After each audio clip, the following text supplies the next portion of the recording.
Port-au-Prince, January 2010. A week had passed since the 7.0 earthquake tore the city open, yet the ground still seemed to tremble beneath my feet, as if it carried the memory of that night. I remembered the air first, heavy with the chalky dust of broken walls, the sharp tang of smoke, and the sour edge of bodies left in the heat.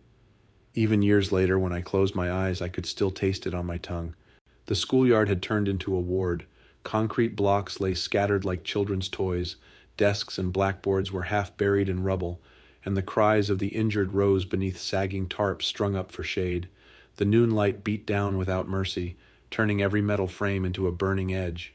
The central hospital stood in the distance, or rather what was left of it, a hollow shell with its windows blown out, staring back at us like blind sockets. I was a volunteer physician from Massachusetts General Hospital in Boston, trained in clean halls where everything had an order, where emergencies arrived one by one, not in waves that swallowed entire neighborhoods. I had signed up when the call for aid went out, telling myself I was ready, but nothing had prepared me for what I found there. Not the textbooks, not the disaster drills, not even the war stories my father had once told. The days blurred quickly. Screams and prayers wove into one endless sound, broken only by the silence of those we could not reach in time. I moved from one patient to the next, my hands raw beneath gloves reused too many times, my mask damp and smelling of sweat. What stayed with me most was not the noise, but the moments of stillness in between, when I realized how fragile each life was and how little we could promise. It was in the middle of one blistering afternoon when they brought him in. 4 men carried him on a classroom door, its edges splintered, chalk dust still clinging to it. He looked impossibly young, no more than 25, his face streaked with dirt and sweat, his lips trembling with shallow breaths. Someone whispered that he had been pulling survivors from a collapsed stairwell since morning. He had gone back again and again, ignoring his own wounds, until the rubble shifted and caught him. His right leg had been crushed, swollen and darkening at the edges. I forced myself not to stare, but I knew the infection had already begun. The smell was faint, hidden beneath dust and blood, but I recognized it instantly. His mother walked beside the makeshift stretcher, her hands lifted as if holding an invisible weight. She did not cry. Her face bore the frozen calm I had begun to see so often here, the look of someone who had run out of tears before the story was done. She only watched me as if the answer was hidden in my pocket. That gaze pressed against my chest harder than the sun ever could. We set him in a narrow strip of shade beside a broken wall. I knelt, trying to shut out the crowd's murmurs and the restless moan of the city. The pulse at his ankle was gone. Behind the knee it was only a thread. His chest rose and fell quickly, sweat sliding into his eyes. He blinked once at me, and in that glance I felt the weight of everything, his pain, his fear, and the question of whether I could keep him here. I leaned closer, trying to steady my hands. Every lesson I had carried from residency clashed with the brutal absence of everything I needed. There was no operating room, no steady light, no anesthesiologist, only a schoolyard, a broken city, and a young man slipping further from us. The nurse from Carrefour crouched at my side, her forehead gleaming. She told me softly that if we waited, the fever would rise, the leg would blacken, the heart would stop. Her words were calm, but her eyes carried the urgency no textbook could teach. I swallowed, then looked toward his mother. She knelt, brushing her son's hair with trembling fingers. I told her in halting French that his leg was beyond saving, and that without an operation he would not survive the day. My voice cracked at the edges. Her gaze did not falter. She nodded, then pressed her son's hand into mine. It trembled, but when his eyes opened, there was no accusation, only the quiet knowledge of someone who had already faced worse. I asked if he understood. He exhaled a single yes. That word carried more weight than any I had ever heard inside a hospital. It was not a sterile signature on a form. It was surrender, plea, and defiance at once. We had only half a vial of anesthesia left, enough to dull, but not enough to silence. I hated the truth of that. I explained as gently as I could. He nodded again.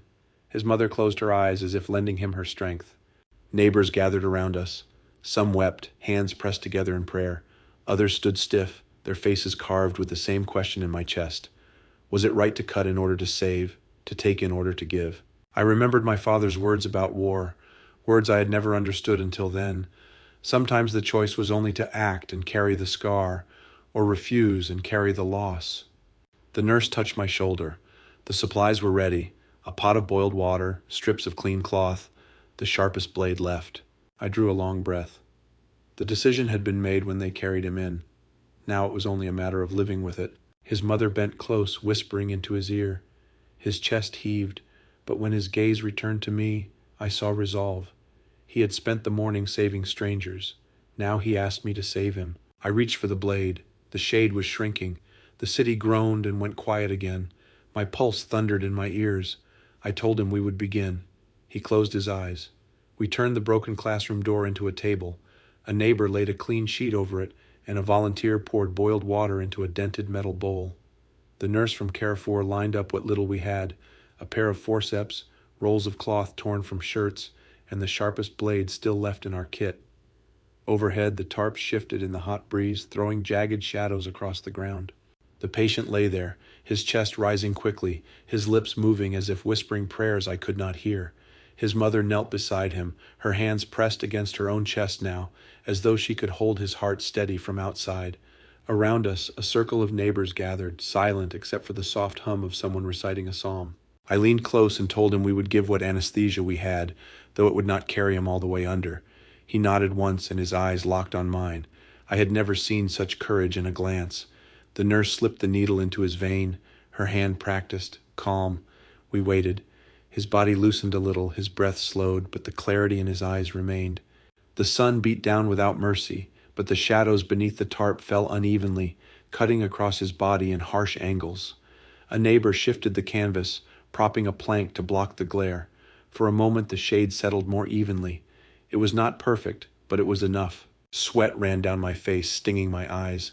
My gloves stuck to my skin, damp and clumsy. The world shrank until it was only this rectangle of shade, this young man, this decision. I placed my hand on his shoulder. I told him to squeeze my arm if he needed me to pause. His fingers twitched once in agreement. The nurse began to count softly, steady as a metronome, her voice the only rhythm I could trust. When I pressed the blade against him, he bit down hard on a strip of cloth. His body jolted, his breath hissed through his teeth, and his hand gripped my arm with desperate force. I froze, heart pounding, then felt him release a fraction, telling me to continue. My own breath shook, but I leaned in again. Around us, prayers rose louder. His mother bent forward, rocking back and forth, whispering words I could not catch. The city groaned somewhere beyond the rubble, a sound like metal tearing. I focused only on the man beneath my hands, the rise and fall of his chest, the stubborn rhythm of his heart that still beat against impossible odds. There was a moment when the air itself seemed to stop. My hands trembled, the knife slick, the nurse pressing cloth into my palm to soak the blood.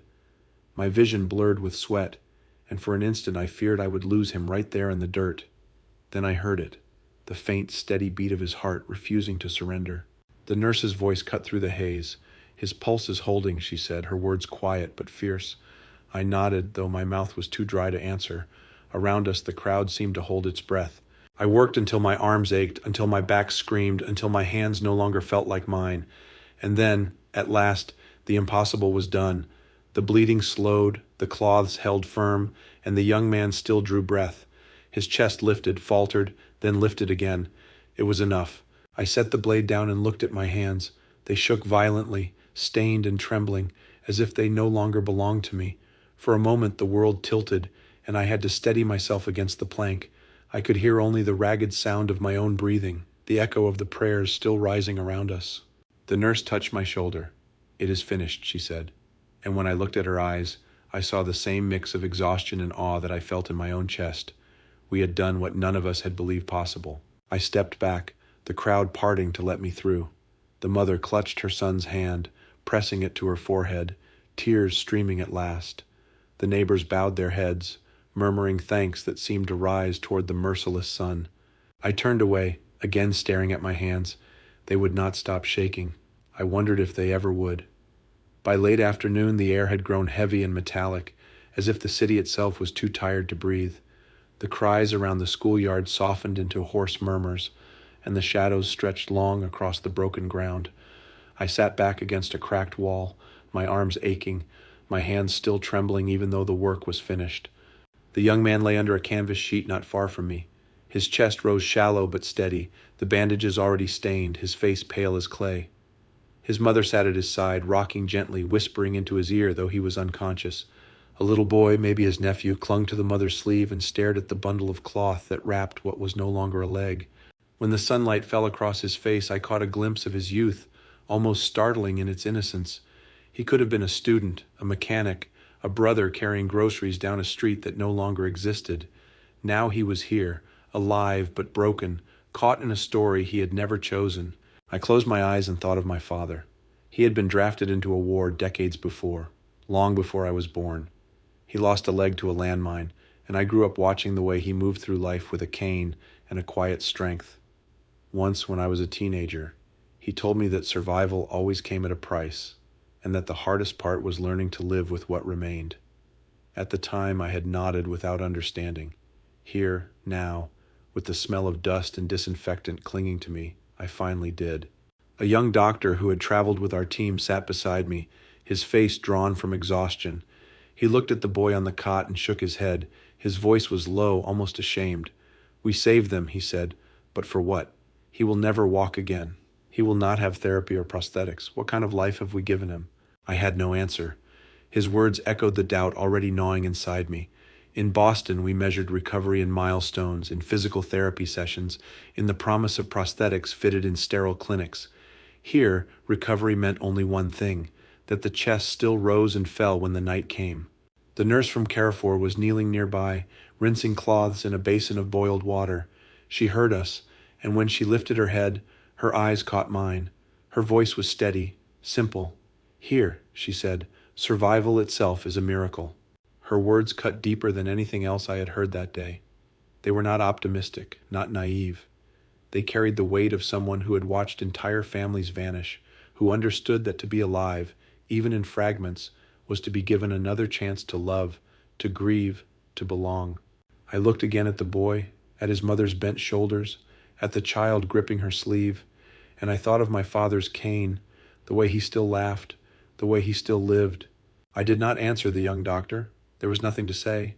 I only pressed my shaking hands together and listened to the heartbeat of the city, faint and stubborn, refusing to give in. Several days later, the air in Port-au-Prince had shifted. The aftershocks had lessened, though the city still carried the smell of dust and smoke. Our makeshift ward remained crowded, the tarps sagging under the weight of heat, the ground still littered with rubble. Each morning I walked through rows of patients, listening for the fragile rhythm of survival. It was on the third morning that he opened his eyes. The young man lay still beneath the canvas, his face thin and pale, his breathing shallow but steady. His mother had not moved from his side in days. When he stirred, her body jolted as if she had been struck by a sudden light. She leaned forward, calling his name softly, her voice breaking on the second syllable. I approached slowly, unsure of what I would find. His gaze fluttered, then fixed on me. For a moment there was only confusion, the fog of pain and sedation. Then his eyes traveled downward. He shifted slightly, and I knew he had seen what remained of him. The bandaged stump lay beneath the sheets, stark in its absence. The sound that left his throat was not a scream, but a low, guttural sob that seemed to come from the center of his chest. His hand trembled, clutching at the sheet as tears streaked his dust-caked face. His mother bent over him, her own tears spilling freely now, whispering words of comfort I could not understand. I stood at the foot of the cot, my chest tight. I had prepared for this moment, rehearsed it in my head during the long nights, but the reality of it tore through me in a way no preparation could soften. I had expected anger, perhaps accusation, the question of why I had taken so much from him. Instead, through his sobs, he reached out. His hand shook as it found mine, gripping weakly but with unmistakable intent. His lips moved, his voice was broken, barely a whisper. "Thank you," he said. "Thank you for letting me live to see my family again." The words struck me harder than any shout could have. I had braced myself against blame, against grief, but not against gratitude. It washed over me, disarming and unbearable, because it asked me to believe that what we had done was enough. I left the cot after a time, stepping back into the fading afternoon light. The city beyond the tarps was still broken, its skyline jagged with ruins. I carried his words with me, but so too the question that had haunted me since the day they carried him in. Had I saved him, or had I simply left him with another kind of pain? The answer did not come easily. Yet in the image of his eyes, wet with tears but lit with life, I found something close to clarity. Perhaps medicine in a place like this was never about wholeness. Perhaps it was about presence, about keeping a spark alive in the darkest hours. I remembered again my father's words. To survive was always to bear loss, but in bearing it, life itself could still hold meaning. That day I finally understood. When I turned back, I saw the young man lying with his family gathered close, their hands joined, their heads bent together as if they could shield him from the world. He was broken, yes, but he was still here. And in that moment, I realized that saving a life was not about restoring perfection, but about preserving the chance to love, to grieve, to belong. I stepped outside the tarp, the sunlight blinding after the dimness inside. My hands were still trembling, but not from fear this time. They trembled because I understood at last that even in imperfection, life itself was the greatest gift we could give. Years have passed since that week in Port-au-Prince, yet the memories return unbidden. The cracked schoolyard, the relentless sun, the faces that looked at me as though I held the line between life and death. I used to think medicine was measured in cures, in restoring what was lost, in making people whole again. But Haiti taught me something different. In disaster, medicine was not perfection. It was presence. It was the courage to act when nothing was certain. It was the trembling hands that chose to reach instead of retreat. I still see his eyes, wet with grief and gratitude, and I hear his whisper of thanks. That whisper lives in me more strongly than any lecture, any textbook, any clean corridor I ever walked. It reminds me that saving a life is not about delivering wholeness. It is about giving back time, giving back breath, giving back the chance to love and to be loved. And that in the end is enough.